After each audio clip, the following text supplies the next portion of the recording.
Entonces, fósiles característicos que nos indican tiempo, nos ayudan, nos sirven para hacer bioestratigrafía. Fósiles índices que nos sirven para ver medio sedimentario, nos indican las condiciones del medio y podemos saber si estamos en una plataforma, en un, no sé, en un talud, en qué parte de la plataforma, algo más costero, algo más marino, algo más profundo como eso. Entonces hay fósiles que nos indican el medio. Por ejemplo, las trazas fósiles son justamente muy buenas en estos. Son madrigueras de cangrejos, de diferentes organismos que como viven en el sustrato van a estar muy dependientes o van a estar muy afectados por las condiciones medioambientales, más que otros organismos. Digamos, por ejemplo, un delfín o otra cosa vive en el medio, pero si las condiciones son adversas simplemente se va. O un dinosaurio, digamos, que deja su pisada. No está muy vinculado a las condiciones del medio, porque pasa, en cambio esos organismos viven en el medio y realmente sienten mucho las condiciones porque viven en el sustrato. Entonces, tú estudiando las formas de las trazas en sí, vas a saber si la temperatura, vas a saber si hay recursos disponibles, vas a saber muchas cosas del medio, porque viven justamente en el medio, en el sedimento. Esos son los fósiles índices, y los fósiles guías son útiles para la cartografiada. Si yo estoy en campo y tal vez, por ejemplo, no logro diferenciar qué tipo de planta es, pero yo sé que me encuentro una planta, ya sé qué unidad, estoy en el AMBO, o estoy en otra unidad que tiene plantas, digamos, pero me sirven para cartografiar. Yo no necesito identificarlos para saber que estoy en esa unidad, por eso sirven como guías. Entonces voy haciendo mi mapa utilizando estos fósiles. Y bueno, es un ejemplo de cómo se utilizan los fósiles. Cada fósil que viene acá tiene que tener su columna estratigráfica para también ayudarnos a ubicar en qué parte, en qué formación está y también su ubicación. Entonces lo que hace actividad 3 es recibir los fósiles que vienen de diferentes actividades, diferentes proyectos de investigación y estudiarlos. Justamente tenemos por ejemplo el ingeniero Aldana, que su especialidad son los amonites. Incluso de las últimas publicaciones que ha realizado ha sido este libro, Amonites del Perú, reconocimiento, distribución y registro estratigráfico. Es el autor principal de este libro. Y entonces el INGEMED brinda ese soporte y también genera publicación, genera contenido, genera información científica para consulta no solamente de los geólogos como ustedes, sino consulta del público en general. Generalmente son publicaciones simples, sencillas, para que la gente se interese y esa ciencia se promueva, ¿no? Otras aplicaciones de la geología son la bioestratigrafía. Justamente el proyecto en el que estoy involucrado yo dentro de esta área se llama Carta Bioestratigráfica. Lo que hacemos es, a ver, sigue la siguiente explica mejor. Sí. Lo que hacemos, ahorita estamos abordando, digamos, abordamos la estratigrafía del Perú desde lo más antiguo hasta lo más reciente. Teníamos este proyecto. Lo más antiguo que tenemos, que estamos estudiando, justamente está en la zona de Puno, la zona de Cusco, que es Ordovícico, ¿no? Planeamos ir este año a Puno, pero por las condiciones sociales movimos mejor el proyecto a la zona central. También tenemos Ordovícico en la zona de Huánuco, en la zona de Trujillo. Entonces lo movimos, pero lo que hacemos es, mira, esos son graptolitos, igual que hemos visto acá, ¿no? Graptolitos. Entonces sus formas varían mucho y utilizando su estudio, identificándolos, podemos saber en qué parte digamos, de la columna cronoestratigráfica estamos. Entonces nosotros levantamos nuestra columna, identificamos con la anterior, identificamos los fósiles y nos van a decir, o sea, que Queroraptor, no sé, tremadociano, ordovícico inferior. Es un coronatorio determinado, por ejemplo, Abloraptor trematorotoides y así. Lo identificamos, siguiente, y armamos una columna y asociamos. Entonces, toda esta asociación de fósiles nos indica una biozona. Por ejemplo, biozona de, no sé, Nichorsograptus, Olmograptus, etc. Entonces, podemos dividir una unidad estratigráfica, que es parte del ordovícico de la zona de Patás, y ya en una unidad bioestratigráfica, que nos indica el tiempo. Y podemos, por ejemplo, antes se decía que esto de aquí es ordovícico medio, así de frente, pero ya saber, con este estudio podemos saber qué parte del ordovícico medio exactamente es, a qué biozona pertenece, cuál le da exactamente esos depósitos. Y por ejemplo, con este estudio preliminar que estamos haciendo, que todavía no hemos ido a campo, pero ya sabemos que esto no es ordovícico medio solamente, sino que también tiene parte del ordovícico superior. Entonces así se van, digamos, precisando mejor la edad de los depósitos y de las unidades estratigráficas. ¿Continúa? Bueno, es otro tipo de las aplicaciones de la geología para tratar la reconstrucción de ambientes. Y bueno, eso es lo que hace mi actividad, eso también lo que hace la actividad 3, que es estudios paleontológicos, actividad 7, que es carta bioestratigráfica, y otra actividad que también es patrimonio paleontológico. No sé dónde está Iván. Claro, a ver, Iván les va a explicar sobre qué se dedica a esta actividad de patrimonio paleontológico. Ya, bueno, la actividad de patrimonio paleontológico se dedica a, digamos, en el marco de la nueva ley 1904, INGEMET pasa a ser el ente rector en la geología y en la paleontología. Es decir, tiene a cargo también la parte de la tutela, la protección, la conservación de los fósiles que antes estuvieron, por ejemplo, en manos del Ministerio de Cultura. En ese sentido, se han realizado transferencias del Ministerio de Cultura a INGEMET de material fósil que muchas veces proviene, o casi en su totalidad, de incautaciones en zonas que venden artesanías o que venden o a turistas. La política de INGEMET en ese sentido no es exactamente la misma que de cultura, pero ese es otro tema que ya se tratará en otro momento. Pero hemos recibido esos fósiles porque ya en su condición de ente rector, repito, le corresponde hacerse cargo de ellos. O sea, cultura ya no tiene que ver con el patrimonio fósil del Perú, sino con lo que es ya temas netamente culturales, ¿no? Los fósiles, como sabemos, son producto de la naturaleza, no de la actividad humana, ¿no? Entonces, acá tenemos algunas muestras, y también les voy a hablar un poquito no solo de patrimonio, sino de la paleontología de vertebrados, que es mi especialidad. Pero entrando un poco al tema de patrimonio, acá tenemos algunos de estos fósiles transferidos, que muchas veces por sus características de ser llamativos, son bonitos, etcétera, la gente los colecciona, los comercializan. Y actualmente la idea de INGEMET es que estos fósiles, al no tener datos de procedencia, ni de tanto estratigráfica como, digamos, ubicación geográfica, ¿qué nos queda entonces? Utilizarlo para difundir la paleontología en la sociedad peruana. Esto entonces va a formar parte no de una colección científica propiamente dicha, sino de una colección didáctica, ¿no? Una colección que no tiene, si bien no tiene pues el rigor que tienen estas muestras, sirve para que la gente, por ejemplo, conozca qué es una amonite, qué cosa es cómo eran los tiburones fósiles a través de sus dientes, etcétera, ¿no? Entonces, de repente, ya supongo que ustedes están familiarizados con los amonites o nunca los habían visto. O pocas veces. Pocas veces, ¿no? En la zona son los trilobites, los graptolites. Claro, en este caso, por ejemplo. Sí.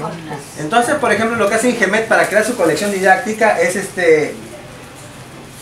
revisar, hacer una revisión taxonómica. Por ejemplo, recurrimos a especialistas como acá el ingeniero Aldana, que su especialidad son los amonites, ¿no? Entonces él, por ejemplo, muchas veces él ya tiene conocimiento, ya en su vasta experiencia nos puede decir, este es el género tal, la especie tal, por tales y tales características. Por ejemplo, son importantes las suturas, el patrón de las costillas, etcétera, que nos permite determinar que no todos los amonites, como ustedes están viendo a primera vista, no son iguales, ¿no? Este patrón, por ejemplo, incluso miren, el volumen, la forma mucho más macizo unos que otros, las dimensiones, el patrón de las costillas, y si vemos en más detalle las suturas también, son parámetros importantes para clasificarlos estos, y se clasifican igual que muchos, como los animales o las plantas actuales. Tenemos géneros, especies, familias, órdenes, a partir solamente de estas conchas, ¿no? Que son básicamente piedra, ¿no?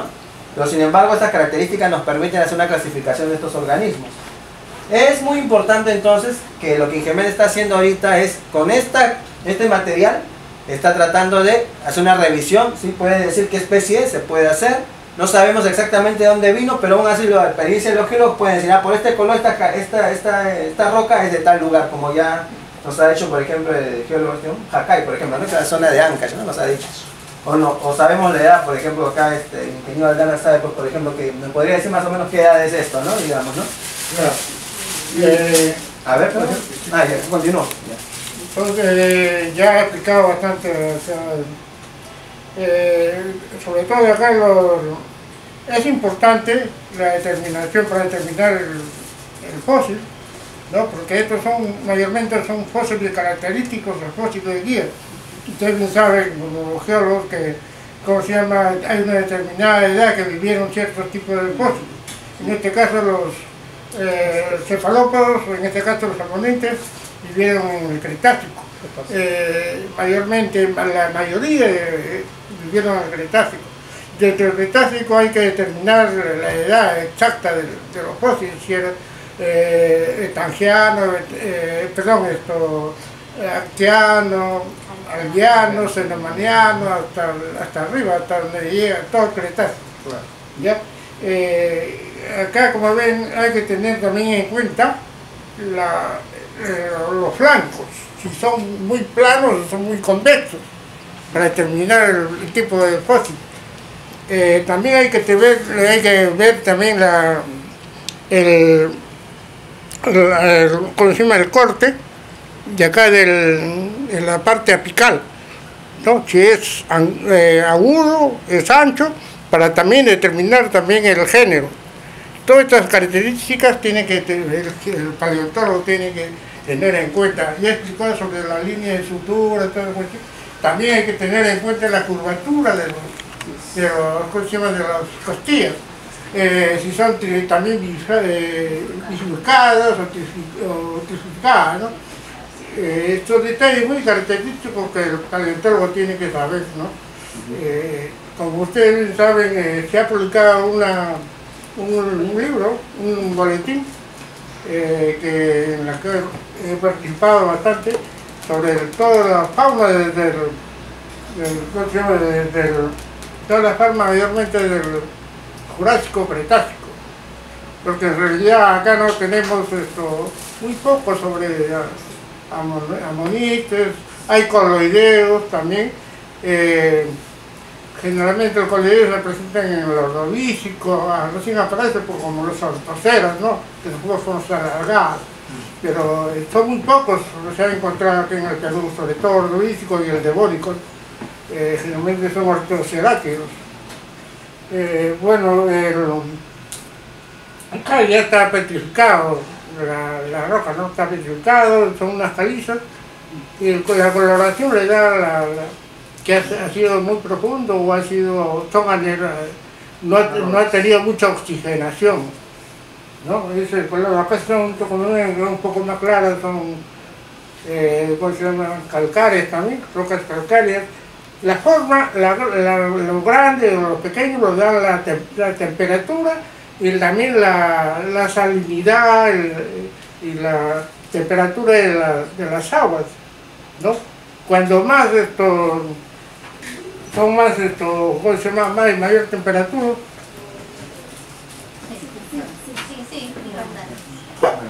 Cuando hay mayor temperatura generalmente me indica que son más grandes. Y la profundidad también me indica el tamaño del fósil, ¿no? Son más cálidas o son un poco más someras. Bueno, eso es en el alcance que quería conocer. Bueno, ya, entonces continuando con el tema de matrimonio, lo que les decía, entonces se pone al alcance de la población esa información. Se trata de, ahorita estamos en vías ya prácticamente de hacer colecciones que tengan el acceso al público, por ejemplo escolares. También se están llevando fósiles a distintas localidades, distintas sedes que tiene INGEMET, para difundir el conocimiento en todo el Perú. Esa es la aspiración de darle a esta colección didáctica que llegue a la mayor cantidad de gente posible, para que así se pueda, digamos, difundir qué es la paleontología en el Perú, en parte gracias a los mismos fósiles que la gente va a poder conocer directamente, ¿no? Estos son, digamos, los fósiles menos modificados, porque normalmente en las artesanías sufren un proceso de pulido, lo convierten en adornos, hacen como bolas de billar, no sé qué cosa, como cráneos, etcétera, aretes, de todo lo hacen al pobre monito. Y para este caso estamos seleccionando los menos modificados, ¿no? Y pasando a otro tema que no es exactamente patrimonio, pero que sí tiene que ver con mi especialidad, también quería hablarles un poquito de los vertebrados que hay en el Perú. Es bastante interesante, no sé si ustedes han escuchado, no sé, por acá está esto, ¿no? Este nuevo hallazgo en el Perú, del Perucetus colossus. De repente, si se dan tiempo de ir al Museo de Historia Natural, es uno de los grandes hallazgos de la cuenca Pisco en el Perú, ¿no? A partir de estas vértebras muy grandes, que pesan como 150 kilos, se ha podido estimar que este animal podría ser, no digo que necesariamente, pero podría ser más pesado, con mayor masa corporal que la ballena azul, ¿no? Que actualmente se considera el animal más pesado de todos los tiempos. Este podría haberlo desplazado, ¿no? Entonces, el Perú, sobre todo en esa zona, es muy rica en fósiles de ambientes marinos. Este, por ejemplo, es un delfín fósil, pequeñito nomás. Es un poquito delicado, así que no lo puedo estar pasando ¿sí? Pero se ha encontrado en esa zona, ¿no? Que es generalmente del Mioceno. Y también, si nos vamos un poquito más, después ya lo vamos a ver abajo, tengo entendido, ¿no? Sí, claro, podemos ir abajo en todo pero caso, todavía antes de pasar a eso, también podríamos hablar un poquito del Pleistoceno. Este es un fósil polémico porque este es el llamado Mahuacaterium peruvium, que de acuerdo a las primeras descripciones e investigaciones sería un nuevo género y especie para el caso del Perú, a nivel de Sudamérica, y sería del Mioceno. Sin embargo, nuevos estudios sugieren que en realidad está relacionado con fósiles de gonfoterios, antes llamados mastodontes también, que son estos tipos de elefantes del Pleistoceno. O sea, no sería en realidad tan antiguo como se sugiere acá, sino nuevos estudios sugieren que era más reciente. Ustedes, creo que en Puno tengo conocido que unos compañeros fueron a la zona de Xojojonili y encontraron estos mastodontes, estos gonfoterios también allá en Puno. Mire, ahí es un vertebrado, pero de la variedad es un antecesor de los perezosos. Ah, también hay muchos perezosos ahí. Sí. Entonces iríamos Pasamos, sí, abajo. abajo. A ver. Sí, un megaterio puede ser. Ahí. Sí.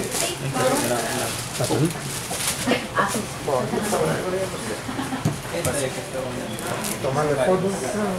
Sí, vamos a ver. Voy a tener esto, para que no caiga. Estamos para la parte de abajo, síganle a Iván. Sí, ahí va. Gracias.